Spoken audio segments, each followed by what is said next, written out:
them. I hope they help me today. Awesome.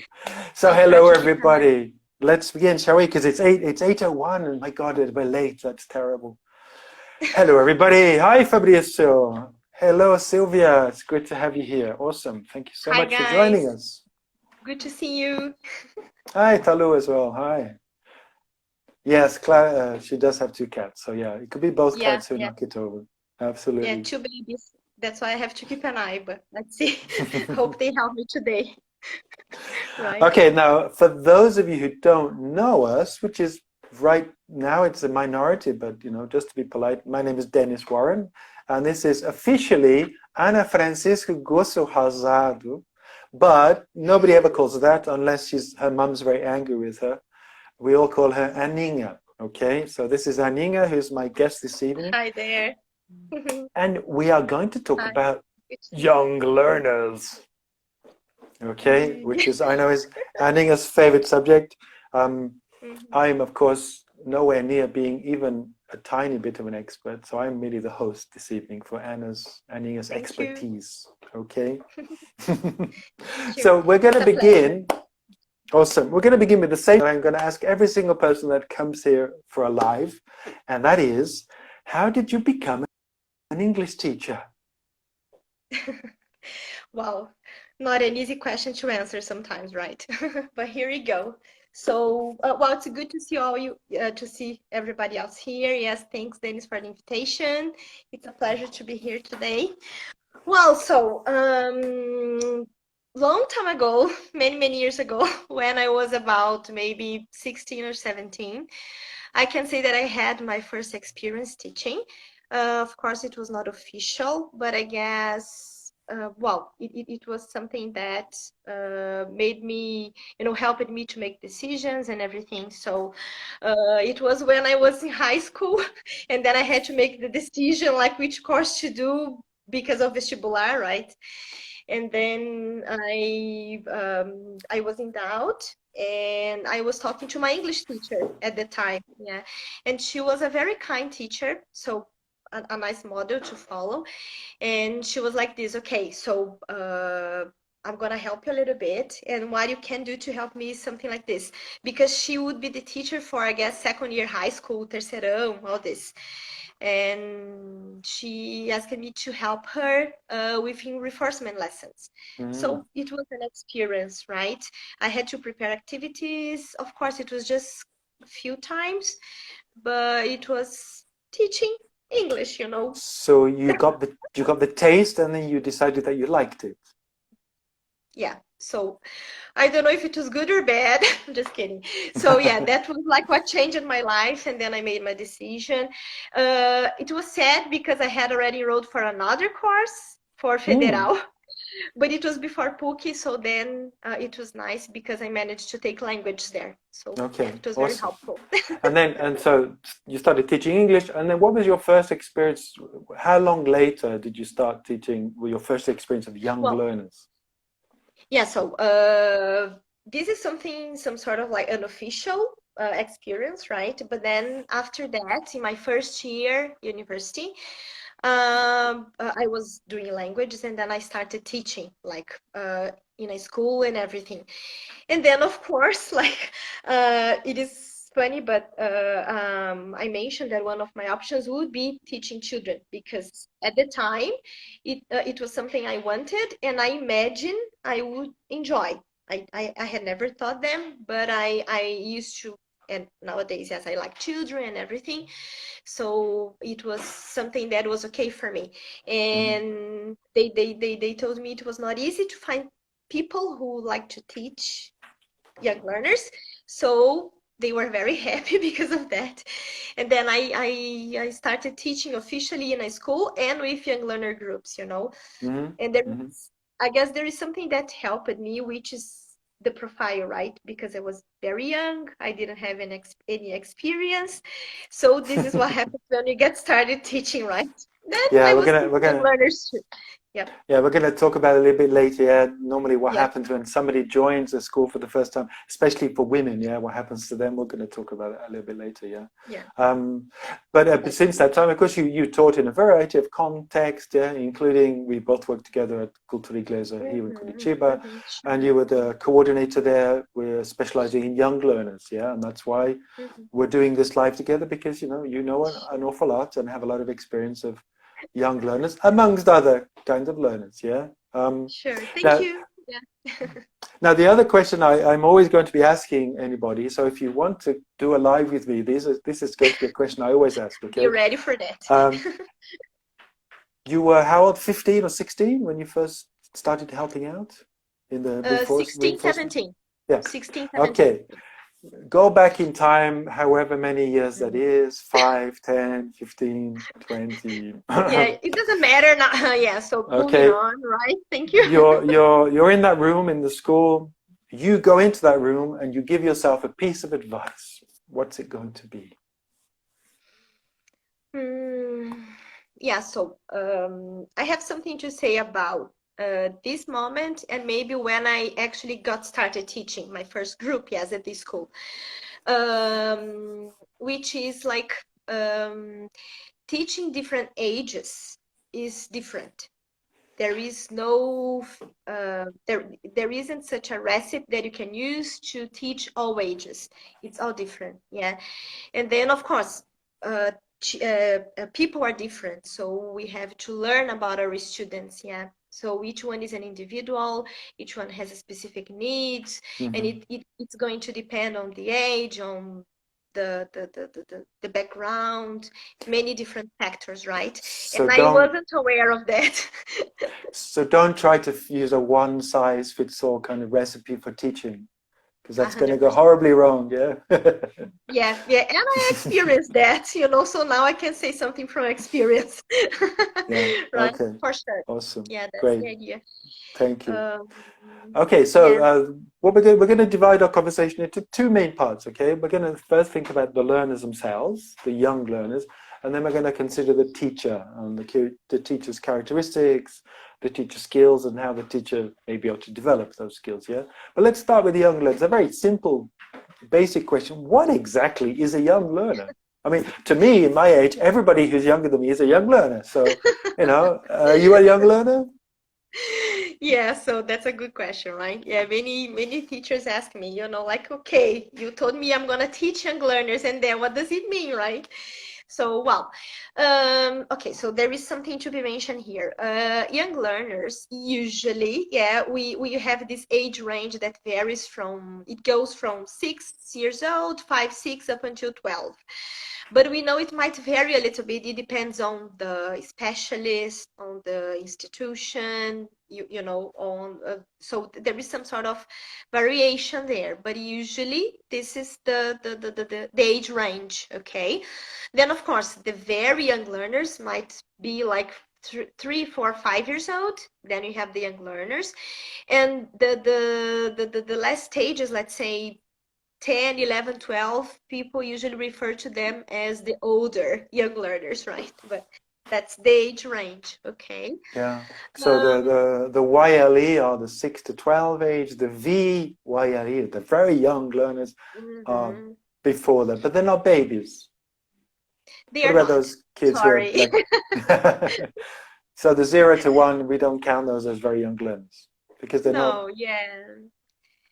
I mean, of no? course, they are developing, of course, yeah, but when you're talking here, we are talking about teaching second language.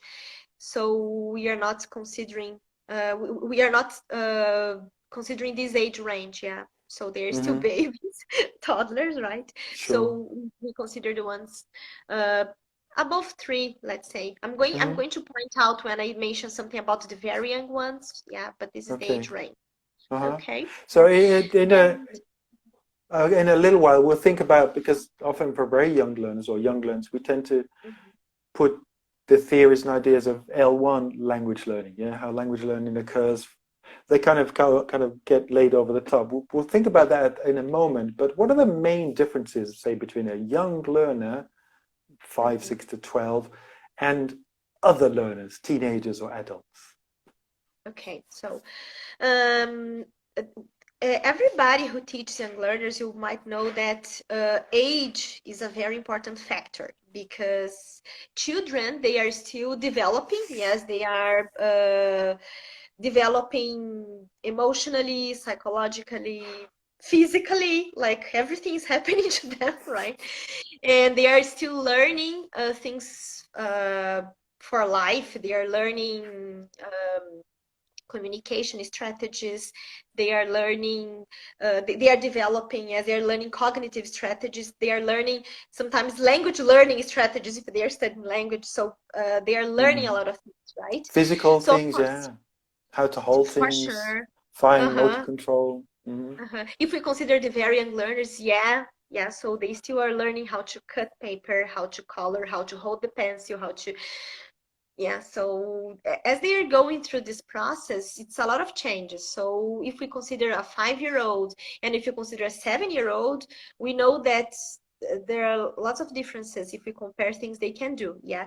So if there is variation, if they can do different things within the age range for young learners, you can imagine if we consider like teenagers or adults, it's going to be much more different, right? Yeah. So yes, it's very different to consider. It's very different teaching to hmm these ages, right? Yeah, adults have the metacognitive skills because they can use whatever learning they've had previously. They can apply that badly or not, to their current learning. So that's why they're desperate for rules. They want to kind of put everything into a pattern. Yeah. Sure, Whereas sure. young learners, they don't behave that way. They don't think that way. Yeah.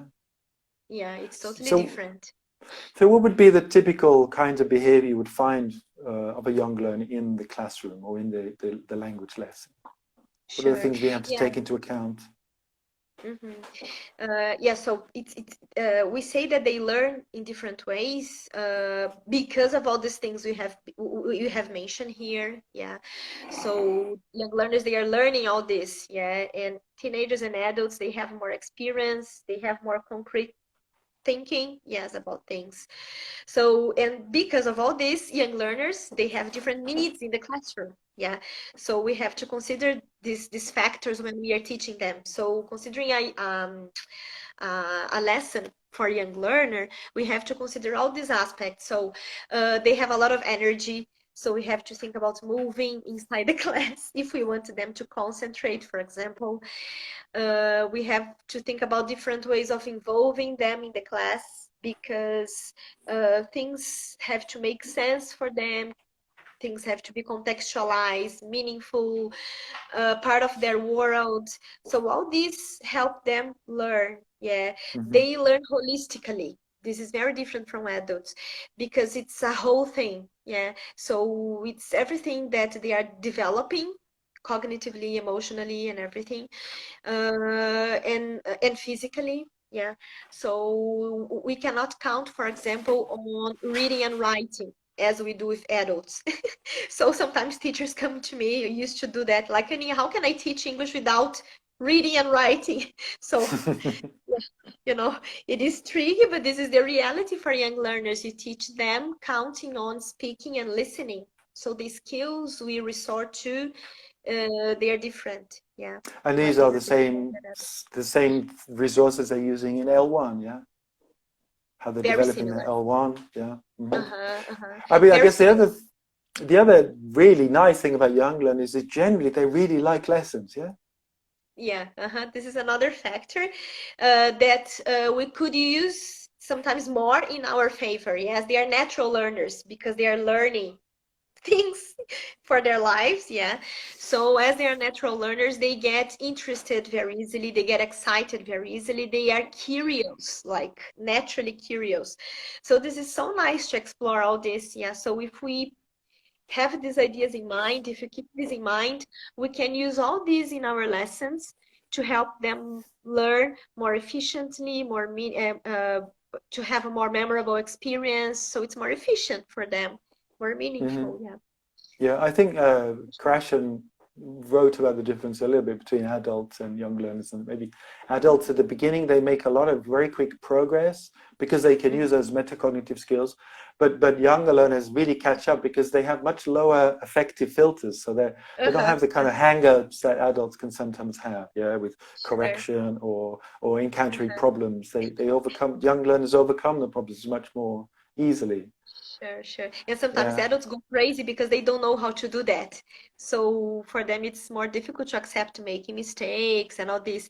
And children at this point, the affective filter is much lower because they they are just there, like maybe They're from their absorbing. perspective, yeah, having fun, playing, interacting with friends within the environment. So it's much more relaxing. Yeah, of Hmm. course, it all depends also on the teacher. Yes, if the teacher has all this in mind, the teacher should have all this in mind and try to make the environment as safe as possible, make them feel comfortable as much as possible, because then the experience will be much more beneficial for them, right? Hmm. Yeah.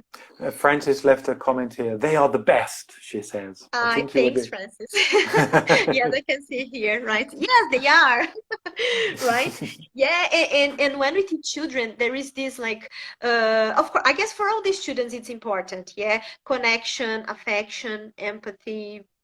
If we think about soft skills, and even like emotional intelligence, all is related. I guess for all the learners it is important, but when you're talking about children, because they are still developing and because they cannot resort to this other meta language or metacognitive aspects that they haven't developed yet, it makes a difference, and it makes the difference, right, for them, because then they feel they belong to, they feel safe, there is a Mhm. connection, like the teacher, the student. So it makes learning meaningful, and then they will probably learn best.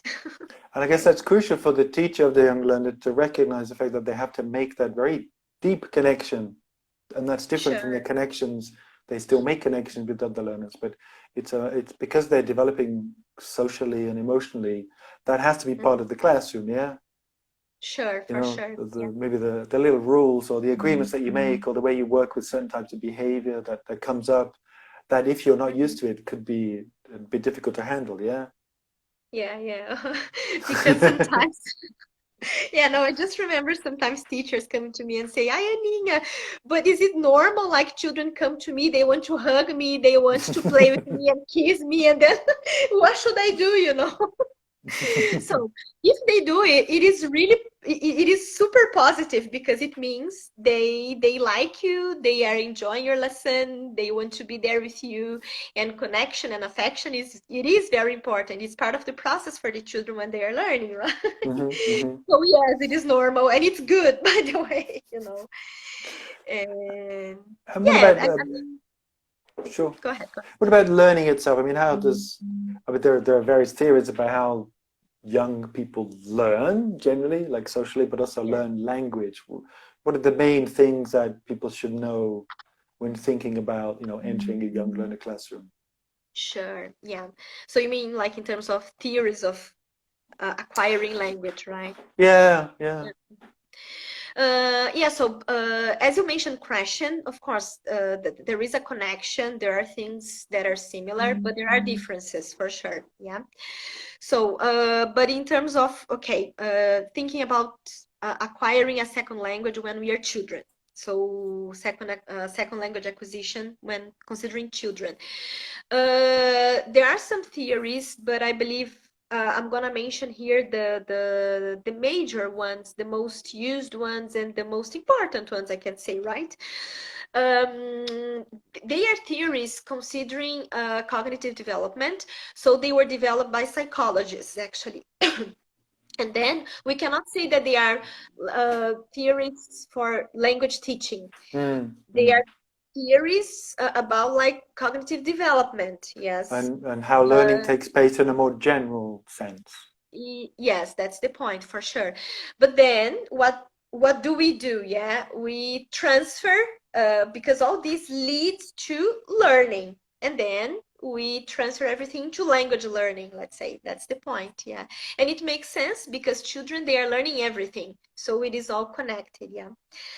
Well, so I guess the main specialists and psychologists that I can mention here is Piaget, Vygotsky, and Brunner. Yeah, so maybe you have already heard about them, right?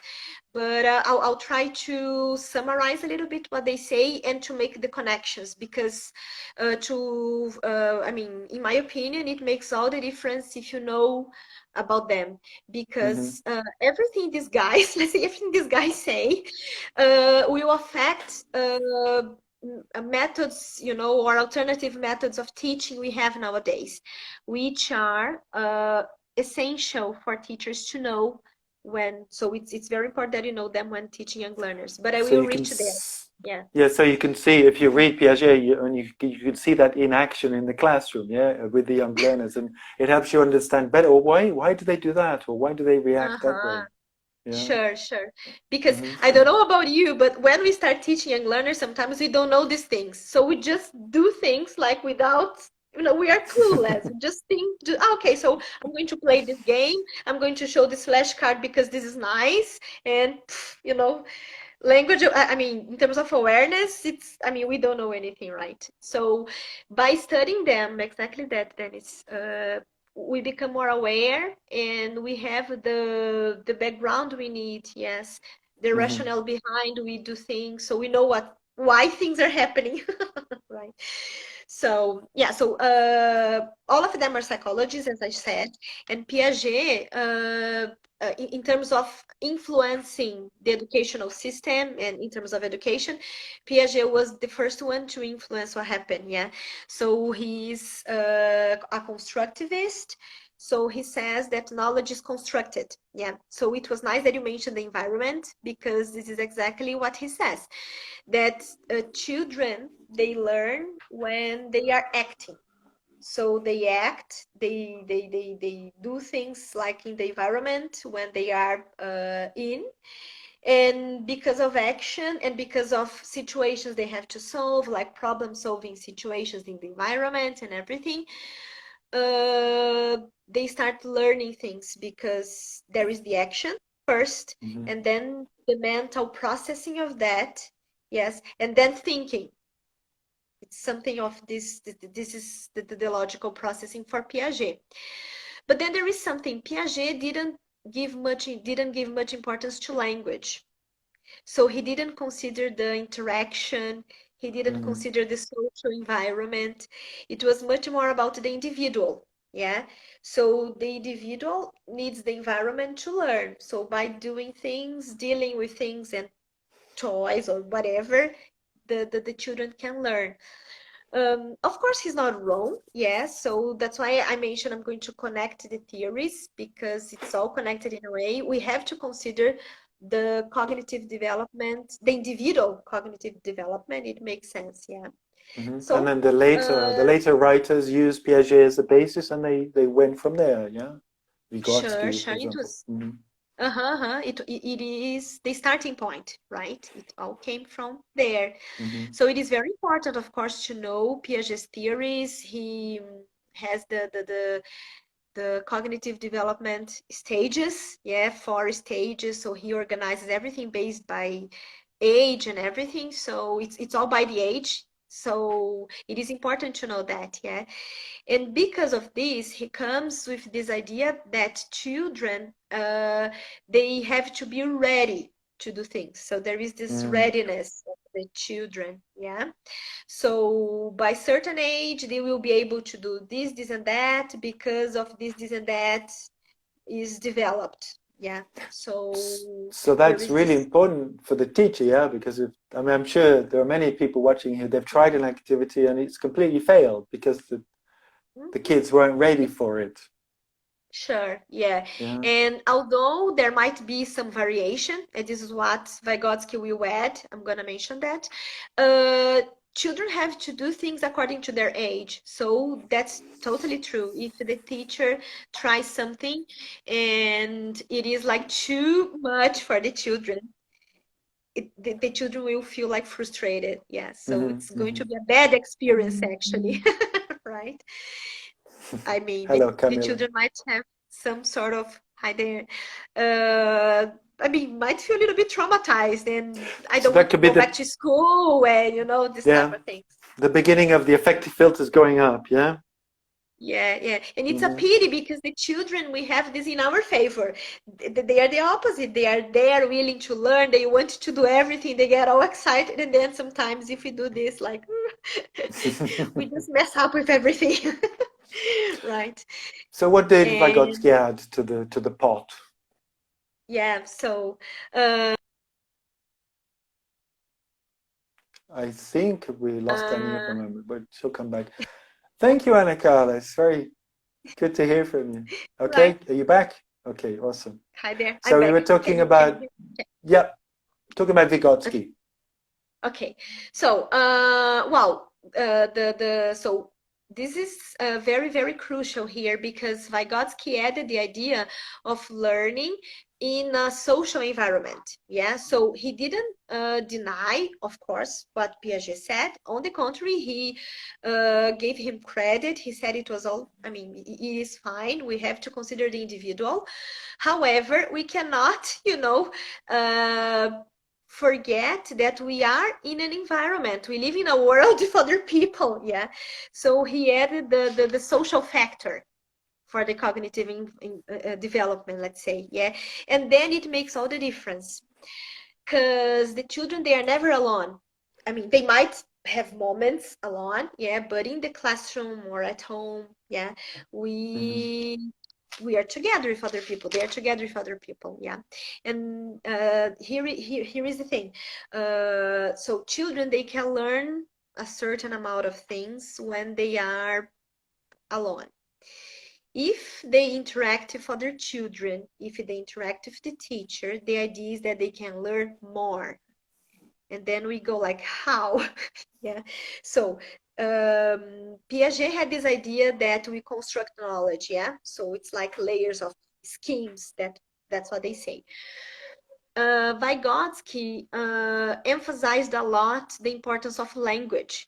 So it's Mm. the new tool that we have, and in the end, it's going to be the most important tool, in his opinion, and Brunner's opinion too, because of language and interaction. Then we are going to have the mental processing, and we are going to start learning how to think and how to do things because of the help of the others too. Hmm. Yeah, So the all other goes the other together. acts as both a mirror, but also like a an inspiration, not an inspiration, but the other is A there because model, a they model. model themselves on them. There's something for them to reach. Yeah. Hmm. Perfect. Yeah, yeah. Yeah. And then it's interesting if teachers keep this in mind because when we are teaching, we have to think about appropriate activities for the children, right? But then we have to think about what is interesting according to their ages, okay, what they can do and everything. So Piaget helps here, yeah.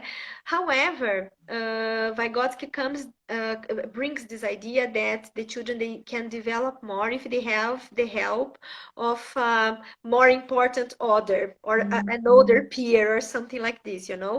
So this is the role of the teacher and sometimes the role of the peers because they can work together and help each other. Yeah. And then the children will learn more. So at this point, it is different from Piaget because the children, they don't have to be like um, ready. I mean, it doesn't mean that everybody will be ready at the same age, the same class, the same pace. So children, they will So the, learn and we can see this, yeah, in the classroom at hmm. different times, like different pace, their own timing. Yeah. So this is the thing. Nice.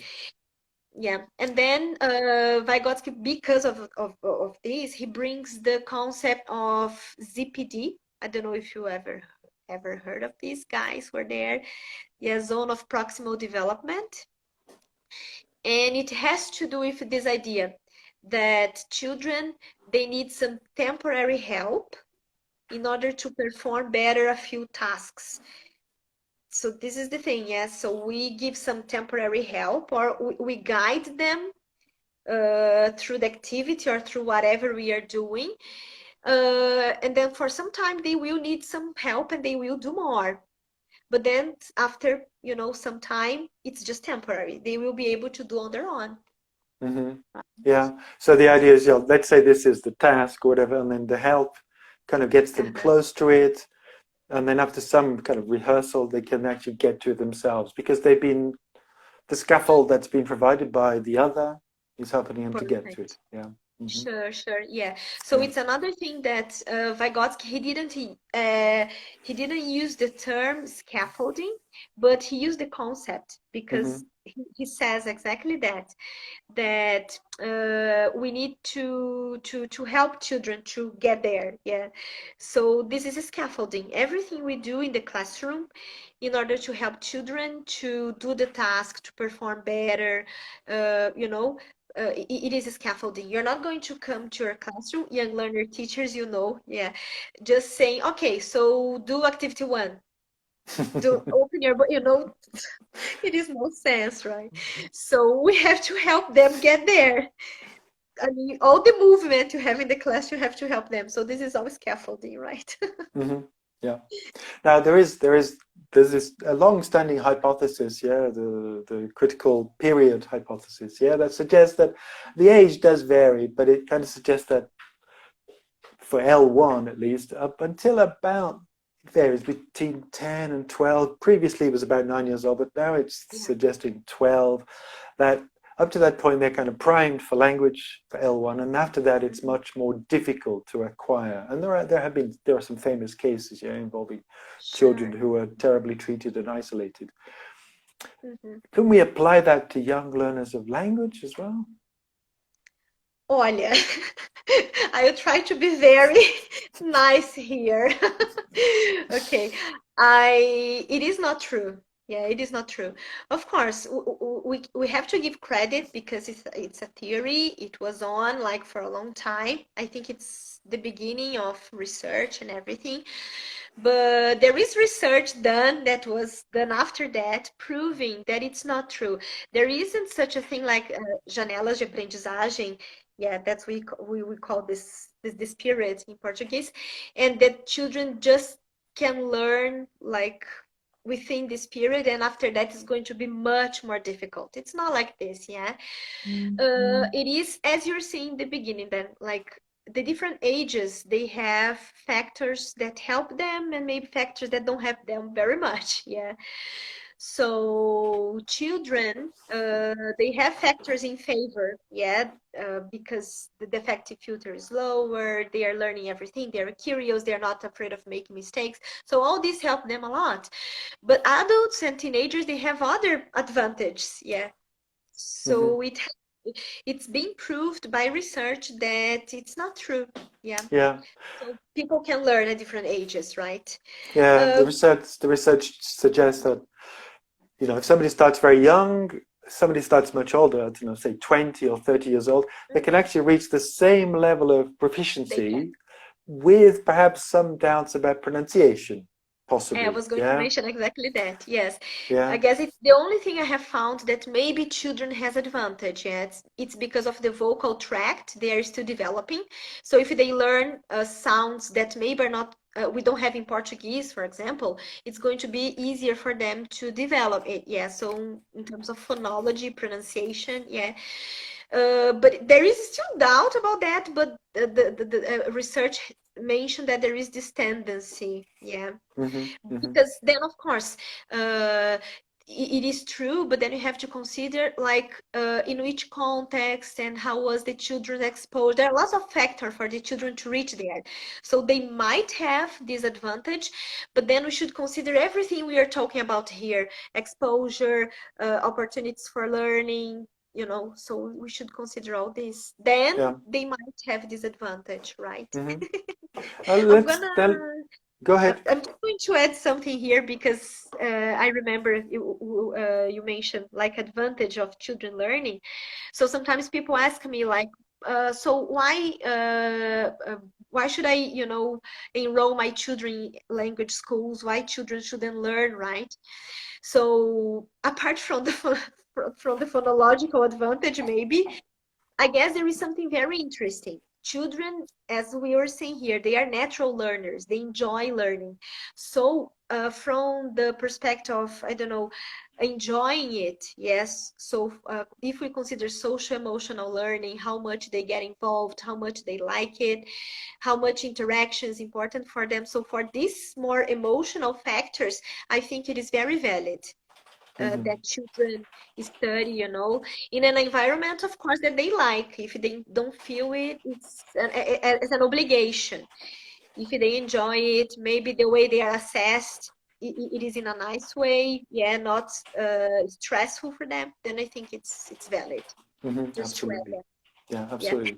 Now let's just kind of take one or two specific things related to young learners and how sure. we'll now kind of start moving towards the teacher. Yeah, but we'll first think of some examples of certain types of behavior and how we deal with them. So we had a question on Instagram, which was from Thank you, Camila, who Clara. a question from Okay. Camila, who couldn't be here this evening, but Uh-huh. her question she asked was, is it true that young learners have shorter attention span than, for example, adults? And if that's true, what Mhm. advice do we have to help kind of work with that attention span? Yeah, I loved this question. Thank you, Camila. This is something very, very important to be mentioned. Yes, it is true. Yes, there is this issue, let's say, about the attention span. It is much shorter. Uh, to give you an idea, attention span for children, it's like 2, 3 times their age. So if we consider a 5-year-old, maybe maximum 15 minutes doing the same thing. After 15, like they start losing concentration. So yes, this is true. Yeah. Yeah, sorry. Go ahead. Although I guess, I mean, nowadays, because of we are short attention spans, even as adults, perhaps my attention span is kind of 5 times less my age. Divide my age by 5 times and we get 10 minutes. So I'm the same probably these days. So we should apply the same to, I don't know, adult lessons Maybe, maybe. maybe, yeah, After the yeah. pandemic, we can try. Let's give it a go. New research, right? So if you have a lesson, if you have a lesson with young learners, I don't know, depending on how you work it, yeah. I saw that Lucy quite enjoyed this, yeah. So in her Yeah, case, it's hi a whole Lucy. it's a whole afternoon or a whole morning, yeah. But typical language school lesson or if you're a teacher who works autonomously with young learners, you might be thinking of 50 minutes, 45 minutes, half an hour, or an hour. So if you think about the age, if they're 5 years old, 6 years old, and you're thinking, okay, 10 minutes, 12 minutes, that means you need to divide the lesson well, don't you? Yeah, so that's my point now. One of the first things I was going to mention is like lesson planning, because then if we plan our lessons appropriately, we can consider all this, right? Depending on the age your students are, how much attention they might, how much attentive they might be for, a period of time, for a certain time. My advice is plan your lesson, varying the activities you plan. So these things, they go along. Yes, lesson planning, variation. Because if you vary your activities, you have more chances of having them more concentrated. Yeah. Mm-hmm. And when I say variation, yeah, it's not only like vary because it's beautiful. It's There like is all over the place, yeah? It has to be Yeah, consistent and you play a coherent. Yeah. game. Yeah, you play a game, then you do an activity, then you eat, then you know. Yeah, there are things we should take into consideration. So trying to be more specific. You can think about high energy, low energy activities in class, So stirs what and what do you setters. what do you mean by that? What exactly are those things? You're like High giving them energy, you give them Red Bull and then you give them then like you test them downers. to sleep. Go to sleep. Bring your pillows, My right? son at school when the first school we took him to, they had obligatory nap time. My Yeah, son I didn't don't stay know. for very long in that I was school. good. Yeah, it How was can you awful. force them to sleep? No, he didn't stay in that school for very long. Yeah, it wasn't for the Yeah, I kids. It was imagine. for the teachers. Yeah, but what do you mean Uh-huh. by high energy, low energy activities? Yeah, so Can you give us an example? yes, I cannot show you, but I can say. So, for example, high energy activity, we usually use them to engage students, to make them interested and curious about the activities. So it can be some sort of activities. It can be very short, just in the beginning of the class, for example, TPR or a game you play, something, you ask them to move. They have to Hmm. move. That's why it is high energy, So right? it could be like the ritual of entering, if they're in a classroom or entering the room, the ritual of entering where they might sing a song, that's the entry song, or Sure, uh sure, sure. Yeah. yeah, the Or chamomile tea. maybe yes, I mean, Uh-huh. lots of things could be. So, for example, you have to have the language focus you want to teach your the target language in mind, but of course you're going to create all a context in order to teach it.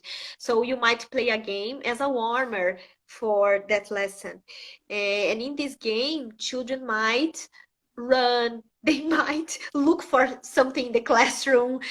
Or in the So you see, garden. go out, go outside.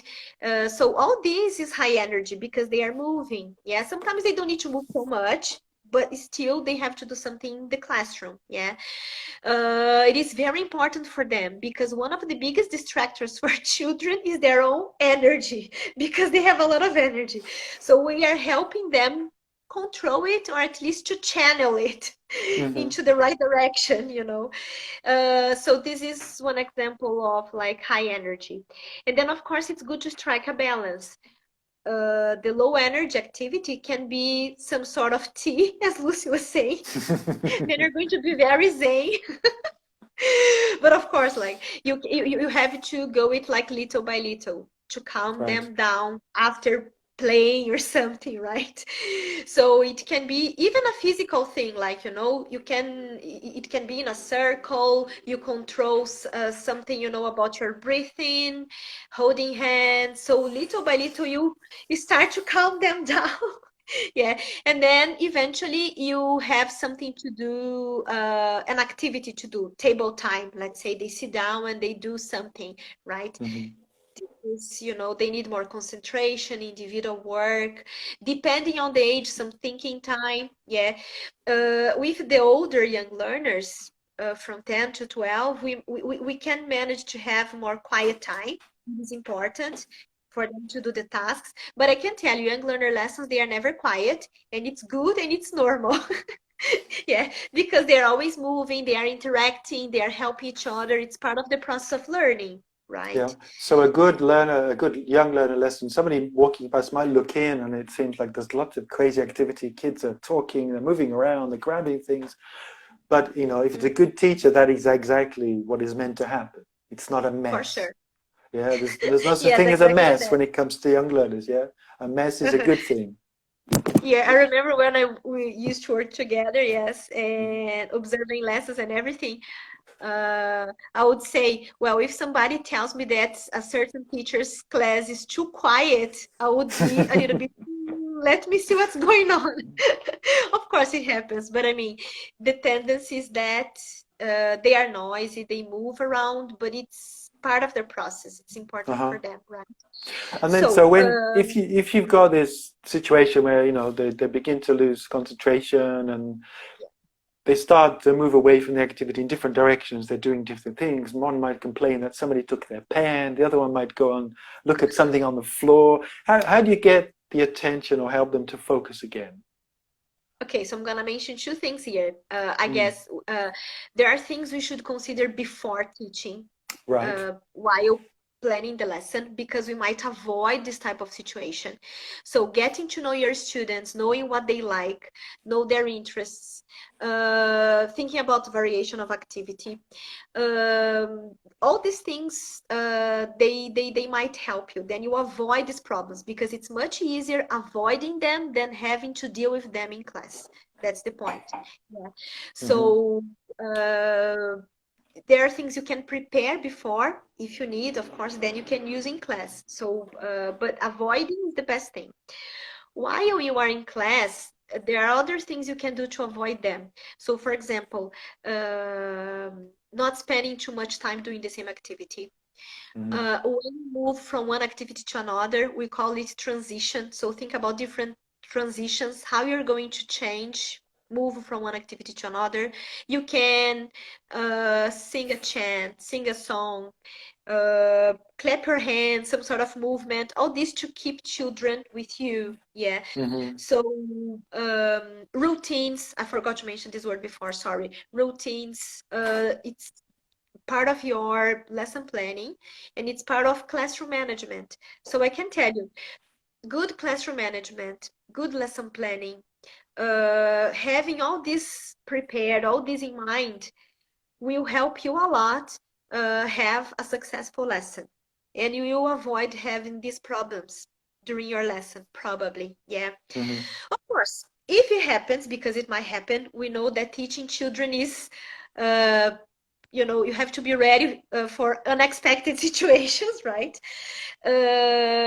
Then change the dynamics of what you're doing. Yeah, so if there is something that it's not working, what you can do, let's say on the spur of the moment, is changing the task. Mhm. If there is something your students like doing, in order to get their attention, you can do this because you're a student, and then after you try to move them again, to lead them again to do the task you want. But it doesn't work to keep, trying to make them do this, do that, da, da, da, just like calling the attention, and you're going to be tired, you're going to ruin your voice, and it's not gonna work. Okay? Mhm. So you Yeah. have to catch them in different ways. Yeah. Okay, so to kind of summarize, to be successful, you have to know your learners, and that's in two senses. Yeah, you know them personally, you know what they're Mm, like, you know their personalities, you know what they like or dislike, but also you need to know your learners in a more kind of higher level, thinking about Piaget, Vygotsky, Brunner. Yeah, so you need yeah. to do that, some of that background reading, or attend some of those webinars or workshops to understand that, and For then sure. plan, and kind of make sure that you understand where you're going and Sure. what you want to achieve. Yeah. For sure, yeah. And children, it's very important to know the theory, as you mentioned, because then you know why you are doing things.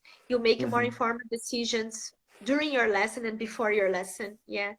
But it's really helpful to know your students because in theory, something that we know in practical terms, sometimes a few things might not work.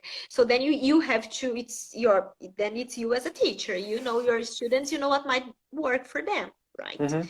Yeah. Great. For sure. Okay. Can we move on now to teachers? We've been talking about young learners. We could Sure. actually spend There is more, yeah, but we could okay. spend weeks on this live. Yeah. We could kind of eat and shower and keep talking forever because I young learners are human I beings would and human love that, beings yeah. are amazing. Yeah. But the thing about Mini people, teachers, more amazing mini interesting. people, Yeah. More interesting than most adult people. Yeah. right? I think Um, so. but let's think about teachers. Then I'll start off with something that's a bit slightly controversial, yeah? And it's something that was mentioned in my live last week with Clara because Okay, I asked Clara how she began teaching. And one okay, of the things that she mentions is that she was given a young learner group, 8, 9-year-olds, yeah? And the okay. main reason that she was given that group is because she was a young woman. She Mhm. had no profile, no experience whatsoever. And we mentioned right at the beginning that this is a very common thing. Yeah. Yeah. Um, Hmm. I know the answer to this question is very complex. Yeah. Hmm. Um, but why is that? Is teaching young learners only for women? I know that Alexandri is, I think it's Alexandri still with us. Alexandri, is teaching young learners only for women? Are you sure you're gonna ask me this question? Can I just Yeah. go? Well, Okay, let's not try and get off too a big a sure, tangent talking about sure, important yeah, yeah, things, but we want to keep focused on the young sure, learners. Yeah, yeah, but yeah. yeah, it's a very common thing, and it happens all the time. I've seen it happen hundreds of Sure, sure. times. And I'm actually very grateful that you asked this question. So as you know, Dennis and I, we worked together, and this is something we used to talk a lot about it. Yeah, so this is a very important issue, and it is a complex situation. Yeah, but I mean, What happens is the following. We know we live in a society, yeah, and this society tells us the role of the man and of the woman. Yeah, it's a patriarchal society, so we know that the role of the man and the role of the woman are designed by the society. Yeah, so we tend to follow it. And of course, for education, unfortunately, we follow the same models that are imposed on us, yeah? So for young learners, the tendency is to look for women because then we have the mother figure, yes, like Hmm. very sensitive young lady, woman, very because she's going to take care and blah blah blah blah blah blah. Sorry, and all this, yeah. Of course, it is very important to have this, let's say, these characteristics to teach young learner, right? It is, yes. We mentioned all these characteristics before, yeah. But the problematic situation for us in the society we live in is that this situation leads to big mistakes.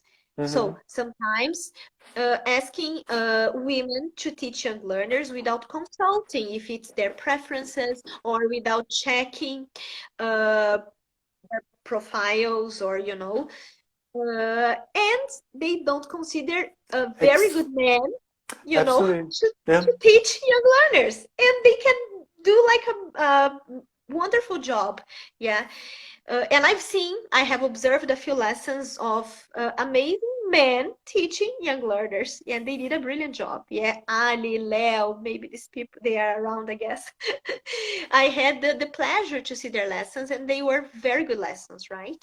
Hmm. So I guess to summarize a little bit, teaching young learners is something very delicate, and it is very and it's a beautiful job because this is something the teachers they should keep in mind, and we break a lot of taboos teaching them because it's a good it's important age to break these taboos and to deal with gender equality.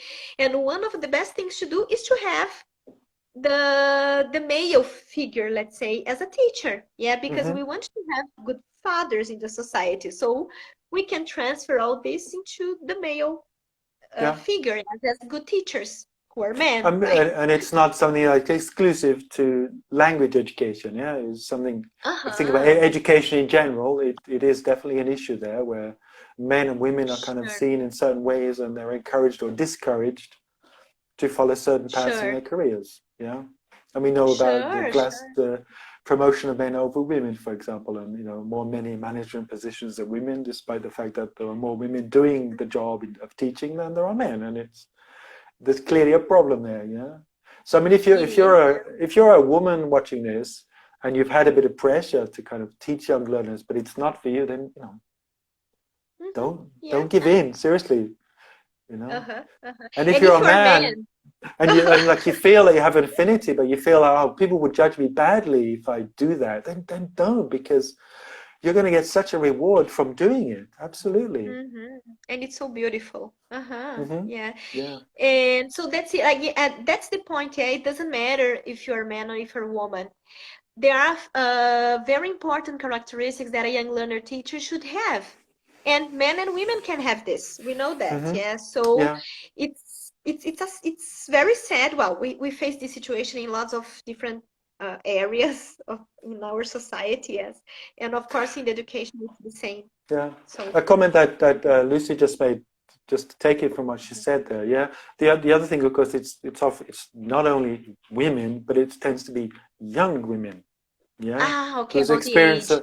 Yes. I mean, older period people have a lot of experience of life. They can bring enormous things to the classroom. Yeah? And often we see that, you know.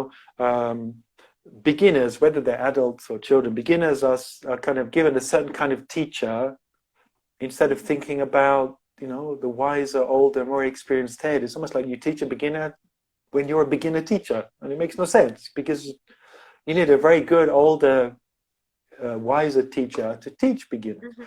The same Sure. for the young learners. Yeah, somebody Mhm. who's just Yeah. left college, Mhm. they You know, need that's the why I guess teaching teaching young learners breaks a lot of taboos, right?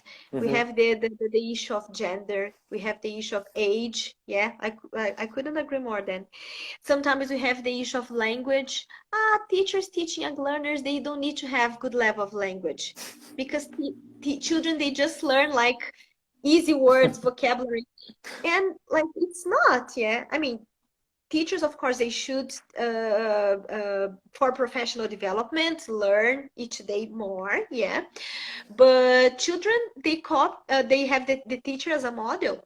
So the teacher should have a nice level of language too, right? So Mm-hmm. lots of taboos to be broken here. Absolutely, yeah. So I mean, the stereotyping of young learner teachers, you know, is completely disingenuous, you know, and we should kind of, as much as possible, those of you who teach young learners, those of you who work with young learner teachers, look at them and appreciate them because they're just amazing people, really.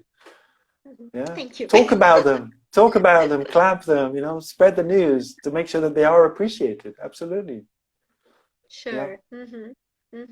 Yeah. Okay. And then, so that's why it's so important to keep all these things in mind when teaching learners, because you're gonna face it. So it's important that you know how to break these taboos, even inside the classroom, because parents might talk to you. I don't know the coordinators you have in your schools. So it's good to be ready to talk about all this. It's very important. Mm-hmm. Yeah. Yeah. Again, related to my live last week with Clara, when, you know, I said that she was kind of forced to take this young learner group when she felt she didn't know anything about it, she felt no affinity towards it. But as a general rule, do you think it's important that people who begin their teaching career actually get exposure to young learners, and instead of being stuck with what's very typical, yeah, somebody who's got a good level of language, you stick them with intermediate adults. Yeah, and then that's the way they stay, and they never kind of really explore the other areas. Do you think it should be obligatory for teachers who are beginning their careers to have at least some exposure to young learners? I can't speak anymore. My teeth are falling out. Young learners. Okay, it's the time. Friday night. Go back then. Well, I think it's the word obligation is a little bit too much, maybe. Yeah, Okay. obligatory. Mm-hmm. Maybe I can say I would advise people, you know, so in terms of giving suggestion. Of course, people have their preferences and they have their profile. And because of their profile, they tend to teach, you know, specific levels or specific niche or Mm-hmm. something, you know. I think it's always good, but this is like my opinion. Yes, this is the way I see professional development and as a teacher trainer too. Yeah. I think it's good to try different things and to challenge yourself a little bit because it brings you valuable experience Mm-hmm. about things you want to do, about things you don't want to do. If you experience things, it brings you, you know, a lot about that. Yeah. And sometimes because you're learning. And I guess as teachers, we always want to learn. So it's good that you know, it's good that you say things from your experience because you were there, you experienced that. So maybe you don't need to teach like young learners forever, but once in a while, if you have a group, I think it's a good, I would advise you, this person, I mean, I would advise teachers to do that for sure. Because sometimes the opposite can happen to what happened to Clara, in that somebody can discover a love for young learners that they didn't know existed. And I'm going to call this teacher Sophia. Yeah, her name was not Sophia, but you know, she came to work at the school where we worked, and she had never taught young learners before, and she kind of took it, not being very sure about it, but within the first semester, she discovered this complete joy and love of doing it. Yeah. You know, maybe she had the baggage of, you know, certain views of young learner teachers as being kind of lower down in the pecking order of teaching, which is complete nonsense, yeah? And that can lead to some reluctance. But you know, if you don't try it, you're never going to know if it's actually for you or not. And you may discover a complete love of your life in young learners. Uh-huh. I've heard, people saying that too. Uh-huh. Some people, while we were working at the school, I heard the same story, the same type of stories, and this is very nice, yeah, Yeah, because Vicky's we are saying that always happened to learning. her. Yeah, Yeah, Vicky. uh-huh, As one uh-huh. example. I Yeah. remember Vicky mentioned that. Yeah, that's really nice, right? Okay, I imagine we have a teacher who's maybe they're quite experienced in terms of teaching different kinds of groups. They're teenagers or adults, and they've never really considered young learners. Or perhaps somebody is starting teaching and they like the idea. They feel an affinity for young learners, but they really don't know where to begin. What's your advice to help them begin on this journey? Wow, long journey. Yeah, It's a so journey of a um, lifetime, yeah. for sure. Yeah, forever and ever learning. So, if this person is already working in an institution or school or something, I think talking to teachers, peers, I don't know, who already teach young learners is something very nice that you can do. It's really valuable because you can share experiences. Yeah. So when you hear from a person that is close to you, the experience they had, I think it's something very positive about, trying to understand how the young learner classroom works. So talking to people, maybe from the same institution, or maybe it's just people that they teach young learners from other institutions, but you can get some idea of what happens, right? Hmm, So hmm. I think You it's a could good go and thing. watch the class, for example. You could go and sit in and watch what happens, or if you have Sure, a spare sure. moment. Yeah. Yeah, Hmm. yeah, yeah. Yeah, if it's then within the same institution, for sure, you can talk to your coordinator, to your peers, and do some less observations. I think this is very helpful and gives you an idea that it's more real life. Yeah, like what actually happens. Yeah. Hmm, And then of hmm. course there are other ways of, getting started, on this journey. You can watch webinars, you can read about it, try to look for there are good books and, good material that people Hmm. can read. You can There look are for Facebook or Instagram pages of people you like to see what people say about teaching young learners, right? we're in Brazil, yeah. So if anybody here is not in Brazil, we're in Brazil. Uh, there are a couple of names that immediately come to your mind when you think about young learners, aren't there? And you could perhaps follow what they do. If they have a web page or they're on Instagram or somewhere else, and they do talks as well. Yeah, what are those? Who are those people? So, I guess I was waiting to see if people, maybe you have Yeah, ideas in mind here, yeah. right? Let's see People who are that. Okay, watching so this, right? yeah, good idea. So May- type in a couple of names of people that you think are good models. They're well known for their work with young learners and their education of teachers related to young learners. Does anybody have any names to offer us? Well, while you are there thinking, I'm gonna mention one. Mm-hmm. Well, I follow some people, of course, yes, Facebook and Instagram. So Lucy is always a model for me, a role model. So I'm quite happy that she's here. It's great to see you around. So Lucy Crichton, I don't know if you know Claire Venables, but she's a very nice, young learner teacher, trainer, and everything. So in terms of people, yeah, I have already seen them in conferences and everything. So I Mm-hmm. think they have very nice pages. And then sometimes it's not people, but it's institutions, yes, or Mm. that you can follow. There is this Fairy Dust Teaching I follow on Instagram and Facebook. And then based on this, you can look for sometimes I mean, you get the names of, for example, alternative methods of teaching. Then you can go Waldorf, Reggio Emilia, ta ta ta. Then you can type these names and you find pages about this. Mm-hmm. Yeah, Lucy made another suggestion there of Catherine Billsborough. who I actually don't know. It's funny, I don't know her work as a young literature teacher. I know her work as a gardener because she posts so many pictures about her fruit and vegetables on her, on the page there. And I get jealous every time I see it, yeah. But there's another name for you, Catherine Pillsbury. Writers, yeah, Lynn Cameron, one of the people who write about young learners is another good one. Mhm. So I mean, if you kind of latch onto one or two of them, they will take you to others as well that they're connected to. That you can learn an awful lot from. Yeah, Mhm. yeah. Now there are some courses available on there. There are like paid courses. There are some kind of free courses by Mhm. organizations like International House, for example. Yeah, who do a course Sure, for young learners. sure. Or Yeah, I Nile. guess courses and online courses is, I mean, these two things, I guess, like less observations and the courses. They are the first things you can do uh, to get some knowledge, at least initial knowledge, yes, and then you you Hmm. you move on on Yeah. your career teaching them.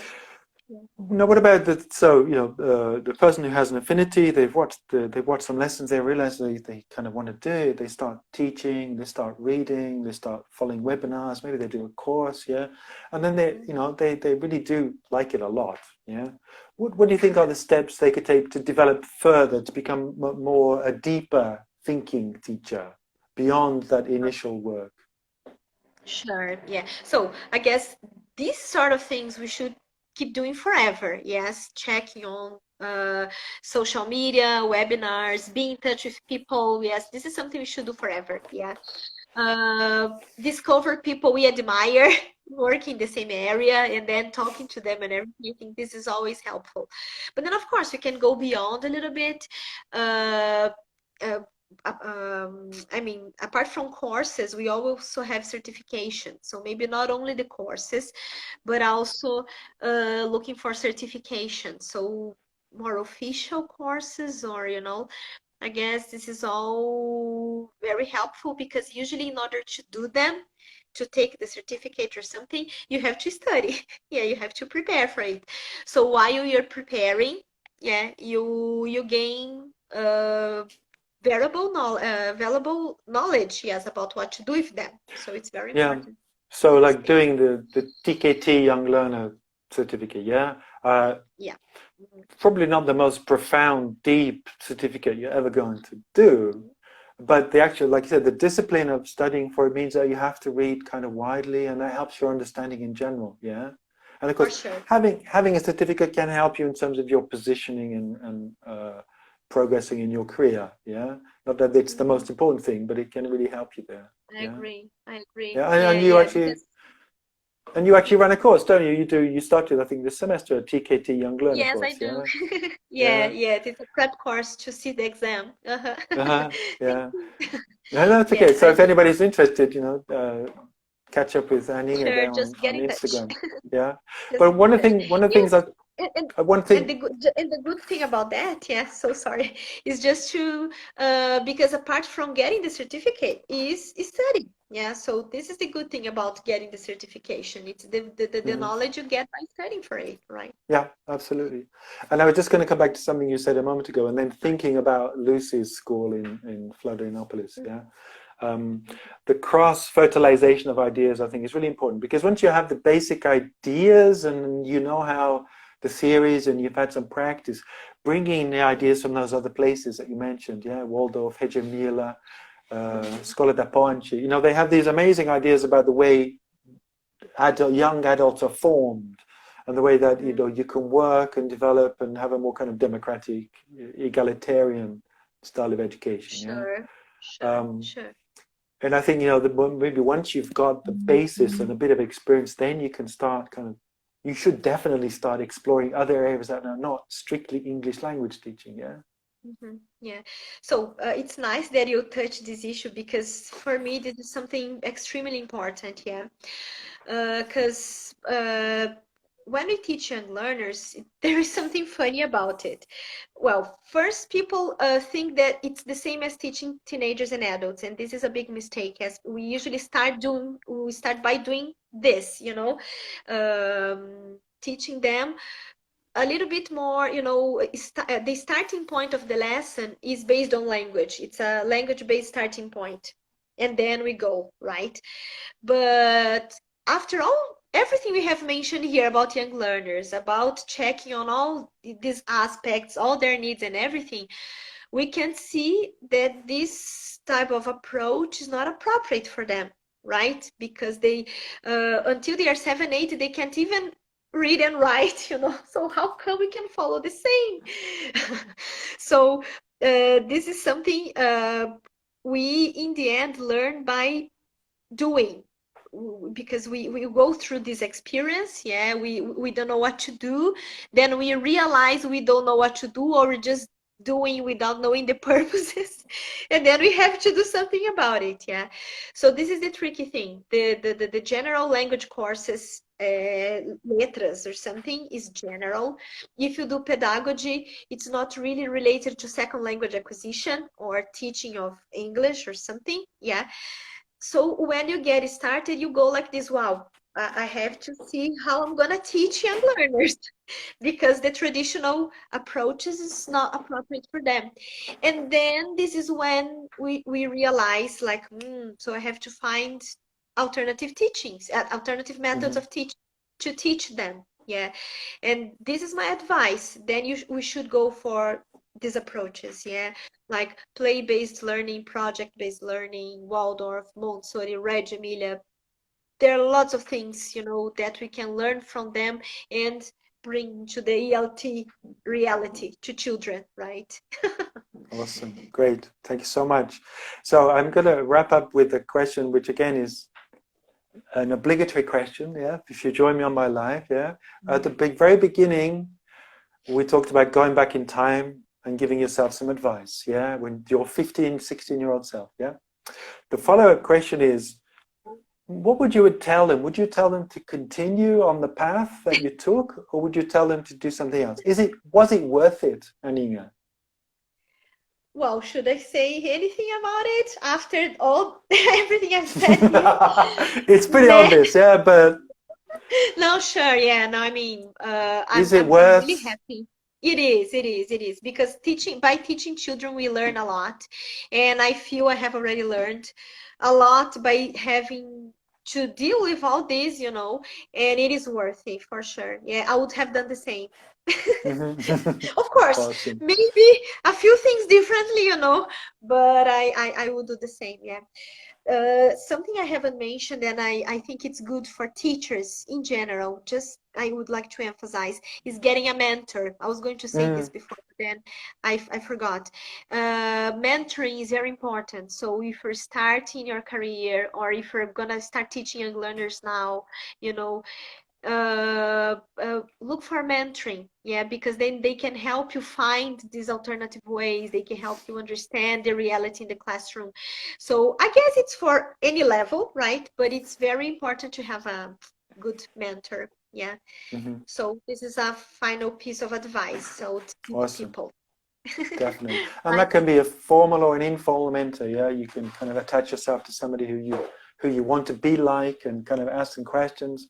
Or if you work in a good institution, you can actually ask for that to happen formally. Mhm. Yeah. Sure, There's a few sure. It messages makes there. all the So difference. Louise is saying there you were the best mentor I could have Ah, had, thank you, Aninga. Lou. Yeah, yeah. Thanks, Lou. The And best message in English.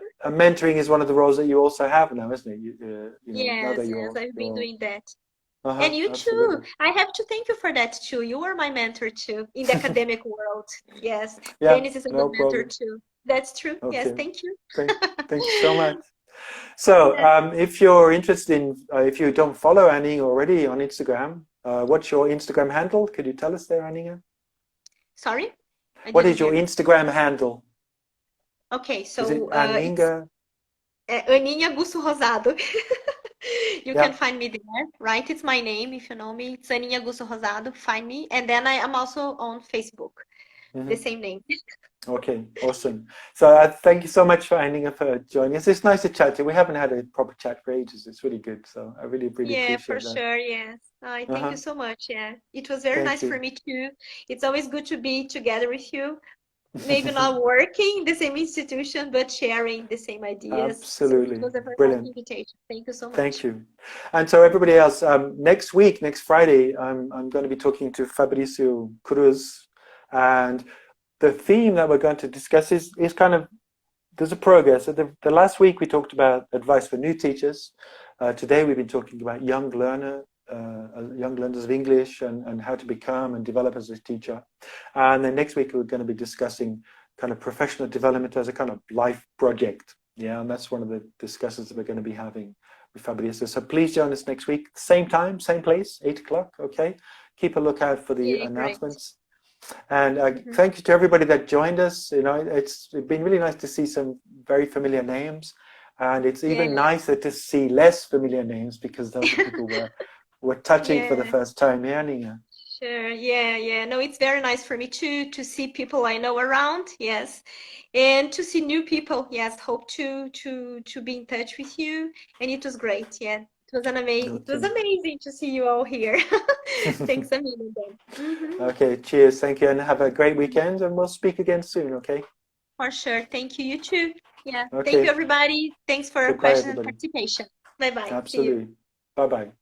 Bye.